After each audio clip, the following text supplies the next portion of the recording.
गणपति बप्पा मोरया सभी दोस्तों को। दोस्तों, आज की इस वीडियो में भगवान गणेश जी से जुड़े कुछ रोचक और ख़ास बातें जो आप शायद नहीं जानते होंगे, तो वीडियो को बिना स्किप किए हुए पूरी देखना। Fact number 10। शिव महापुराण के अनुसार जब परशुराम जी भगवान शिव से मिलने कैलाश गए थे, तब भगवान शिव ध्यान मग्न थे। उस समय भगवान गणेश ने परशुराम जी को शिव जी से मिलने से मना कर दिया था। तब क्रोध में आकर परशुराम जी ने भगवान शिव के दिए शस्त्र से ही भगवान गणेश पर आक्रमण कर दिया और गणेश जी ने अपने पिता द्वारा दिए गए शस्त्र के सम्मान में उस प्रहार को अपने दांतों पर ले लिया था, जिस वजह से उनका एक दांत टूट गया। तभी से उन्हें एक दंत के नाम से जाना जाता है। Fact number 9।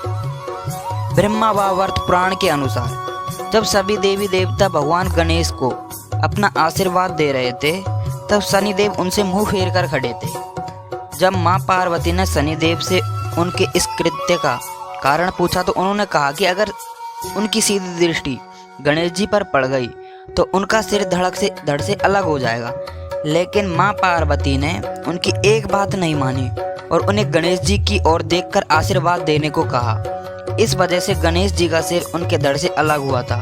तब भगवान श्री हरि ने अपने गरुड़ पर सवार होकर उत्तर दिशा की ओर पुष्पभद्रा नदी के पास एक हथीनी के पास सो रहे उसके शिशु का सिर लाकर भगवान गणेश जी के सिर पर लगाया और उन्हें नया जीवन दान दिया। और एक कथा के अनुसार ऐसा भी है कि भगवान शिव ने क्रोध में आकर त्रिशूल से सूर्य देव पर प्रहार किया था। तब सूर्य देव के पिता ने क्रोधित होकर भगवान शिव को यह श्राप दिया था कि एक दिन उनके बेटे का सिर भी उनके शरीर से अलग हो जाएगा। गणेश जी के मस्तिष्क से संबंधित ऐसी एक पौराणिक कथा भी है कि एक बार गजानन को माता पार्वती ने द्वारपाल बनाकर यह ध्यान रखने को कहा था कि कोई भी द्वार के भीतर प्रवेश ना कर पाए। ऐसे में अपनी माँ की आज्ञा मानकर उन्होंने भगवान भोलेनाथ को भी प्रवेश नहीं करने दिया। इस परिणाम स्वरूप गणेश को भगवान शिव का क्रोध झेलना पड़ा और भगवान शिव ने गणेश का सिर धड़ से अलग कर दिया। लेकिन बाद में शिव जी ने हाथी का सिर लगाकर उन्हें पुनर्जीवित किया। तब से गणेश भगवान का मुख हाथी के समान है। Fact number 8। गणेश जी के शरीर के दो रंग हैं, एक हरा और एक लाल, जिनमें से लाल रंग तो समृद्धि का है और हरा रंग शक्ति का प्रतीक माना जाता है। इसी के चलते कहा जाता है कि इनके अंदर शक्ति और समृद्धि का वास है। Fact number 7। गणेश जी अपने विवाह से बचने के लिए तपस्या कर रहे थे, तभी तुलसी वहां आई और गणेश जी की तपस्या को भंग करने लगी। जैसे ही गणेश जी की तपस्या भंग हुई तो उन्हें क्रोध में आकर तुलसी को श्राप दिया कि अगले जन्म में तुम एक पौधा बनोगी और एक असुर से तुम्हारा विवाह होगा। यह सुनकर तुलसी को भी गुस्सा आ गया और उसने भी गणेश जी को श्राप दिया कि जिस फल को प्राप्त करने के लिए तुम ये तपस्या कर रहे हो वह पूरा नहीं होगा और तुम्हारी जल्द ही 2 शादियां हो जाएंगी। इसलिए गणेश जी की 2 पत्नियां हैं, रिद्धि और सिद्धि। Fact number 6। शास्त्रों के अनुसार गणपति जी के जो अंग वस्त्र और आभूषणों से ढके हुए हैं, उन अंगों को देखना वर्जित है। अगर किसी की गलती से इन अंगों पर नजर चली जाती है तो उनके साथ कुछ अशुभ हो सकता है। तो इनमें कुछ अंग शामिल है, जैसे पीठ। गणपति जी की पीठ में दरिद्रता का वास होता है, इसलिए गणपति की पीठ के दर्शन नहीं करने चाहिए। सेकंड नंबर पे आता है नाभि। गणपति जी की नाभि को देखने से मानसिक विकार आते हैं और यह मन को अशांत करती है, इसलिए गणपति जी के नाभि को भी ना देखें। फिर थर्ड नंबर पे आता है कंठ। गणपति जी के कंठ के दर्शन से कंठ के रोग हो सकते हैं, इसलिए इनके कंठ को भी नहीं देखना चाहिए। Fact number 5। शिव पुराण के अनुसार माँ पार्वती की सहेली जया और विजया ने गणेश जी को बनाने का सुझाव दिया था। उन्होंने माँ पार्वती को कहा कि नंदी और अन्य भक्त केवल महादेव के ही आदेश का पालन करते हैं, इसलिए कोई तो ऐसा होना चाहिए जो तुम्हारी अपनी बात सुने।